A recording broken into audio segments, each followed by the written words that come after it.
Siphonophores.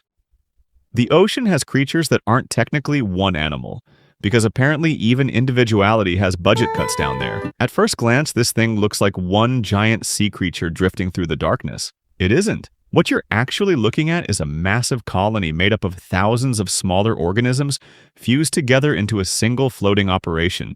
Some handle feeding, some handle digestion, some handle reproduction. Everybody has a job, which means this is less of an animal and more of an underwater corporation.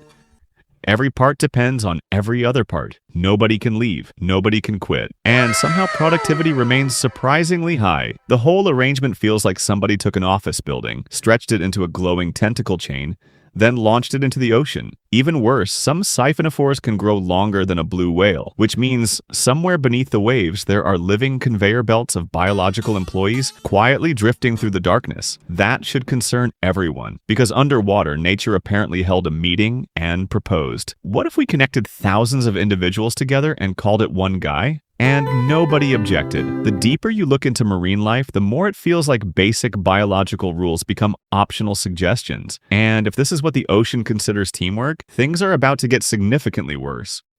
Anglerfish.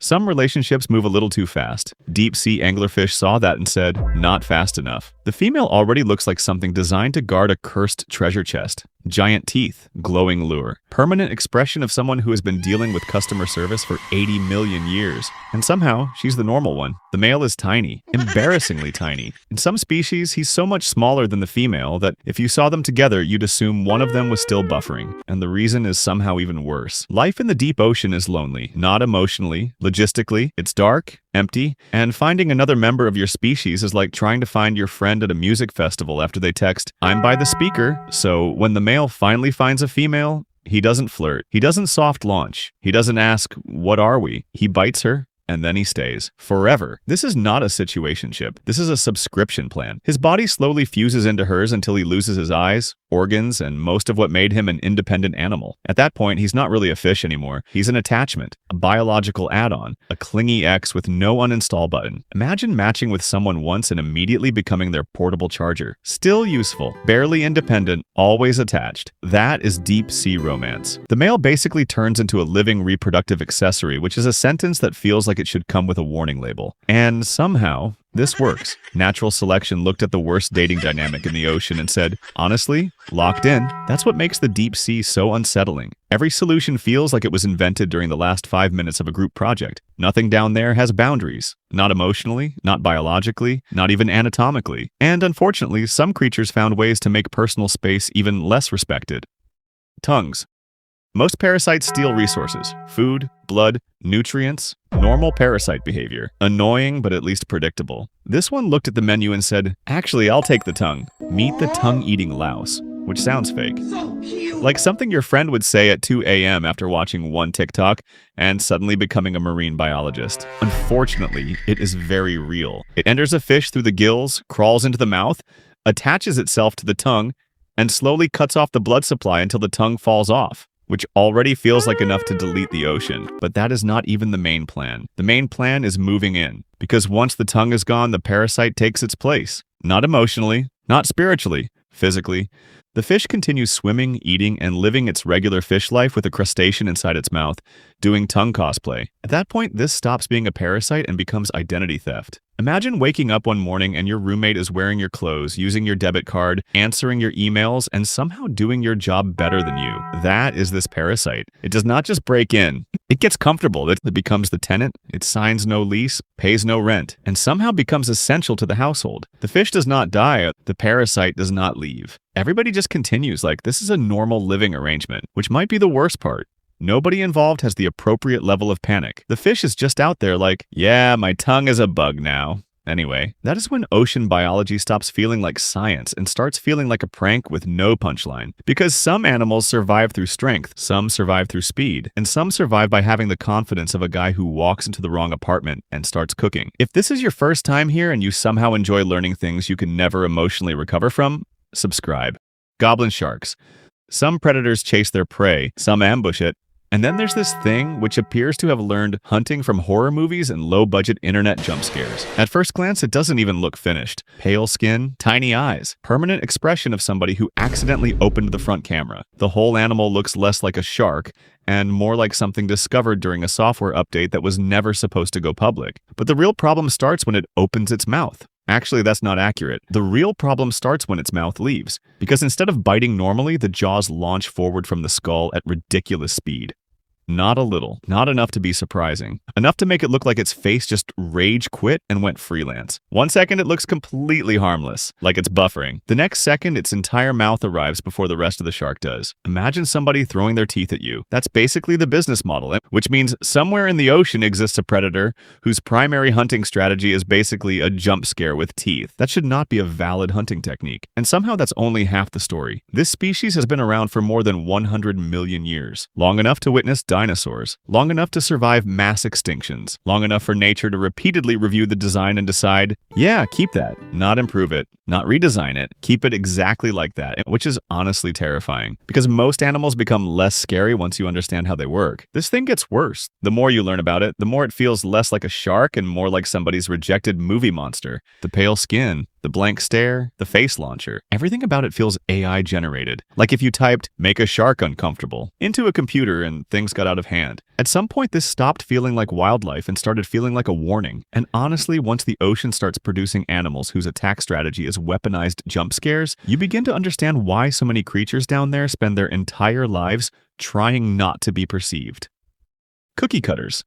Most predators kill their prey, some chase it, some ambush it, some spend millions of years perfecting the art of being terrifying. This shark looked at all that effort and said, what if I just become annoying? The cookie cutter shark is small, barely the size of a house cat, which makes its behavior somehow worse. Because despite being tiny, this thing regularly swims up to animals way larger than itself, removes a perfectly circular chunk, and then immediately leaves. Not the whole animal, not enough to finish the job, just enough to ruin somebody's day. Imagine you're eating lunch and a stranger walks by, takes one bite out of your sandwich, makes eye contact, and keeps walking. That is the cookie cutter shark. It attaches with suction-like lips, twists its body, carves out a neat circular plug, and disappears like it has somewhere else to be. No explanation, no warning, no emotional closure, just marine vandalism. And the victim list is ridiculous. Whales, dolphins, large fish, even submarines, which means there is technically a shark in the ocean that saw military equipment and thought, snack. The bite marks are weirdly precise too. Perfect circles.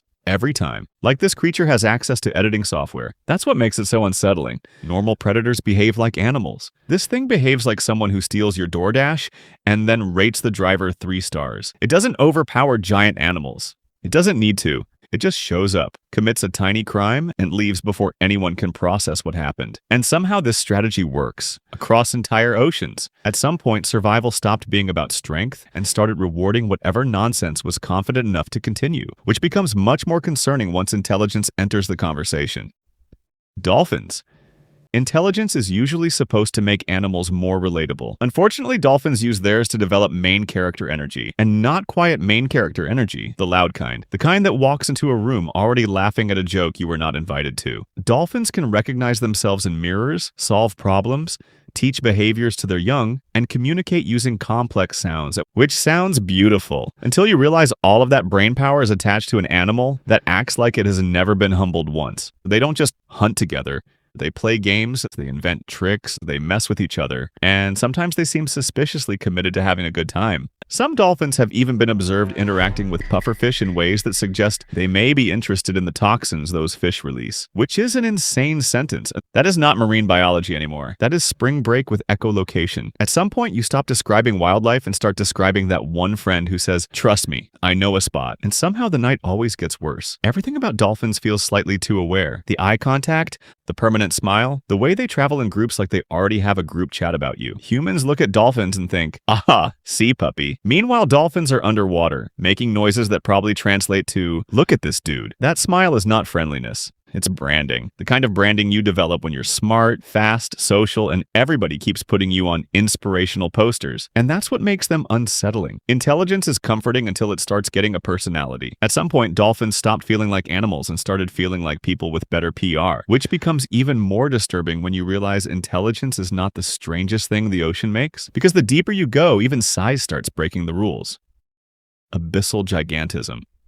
For some reason, the deep ocean has a habit of making things enormous. Not whales, not giant squids. Those at least feel like they belong. I'm talking about giant sea bugs, massive crustaceans, isopods the size of small pets, creatures that look like someone took a bathroom bug, dragged the corner to resize it, and forgot to hit undo. Scientists call this abyssal gigantism, which is a very professional way of saying we're not entirely sure why the deep sea keeps supersizing the worst possible animals. And honestly, that uncertainty might be the most unsettling part, because throughout this entire video there was usually a reason, a strategy, a terrible plan. Something you could point to and say, okay, that's disturbing, but at least I understand the assignment. This is different. The deeper you go, the less familiar life becomes. Normal proportions stop applying. Small creatures come back from the darkness looking like they got patched in the wrong update. Some deep-sea isopods grow larger than a football and spend years barely moving, just waiting for food to fall from above, which is honestly the dream lifestyle if you ignore the fact that you look like a haunted lobster couch. Imagine doing absolutely nothing, living in total darkness, and somehow becoming one of the ecosystem's success stories. That is deep sea behavior. At that depth, even basic assumptions start falling apart. Limbs get longer, mouths get larger, eyes become enormous, or disappear entirely because eventually the darkness gets so complete that even vision looks at the situation and says, I'm out. And that's what really ruins the ocean. Not the parasites, not the sharks, not the floating colonies. It's the realization that the deeper humans explore, the less life behaves in ways we recognize. The ocean is not a giant aquarium surrounding civilization. It's an ancient world running on settings we were never invited to change. A place where animals become colonies, parasites become organs, predators become nightmares, and bugs become furniture. The further down you go, the less Earth feels built for people. And the strangest part is that none of it was designed to scare us. These creatures are not monsters. They are just the result of millions of years spent adapting to a world humans were never supposed to live in. Which means the ocean is not horrifying because it's broken. It's horrifying because it's working perfectly. And somehow, after everything you just learned, people still look at the water and say, that seems relaxing. Congratulations. I have officially ruined the ocean for you.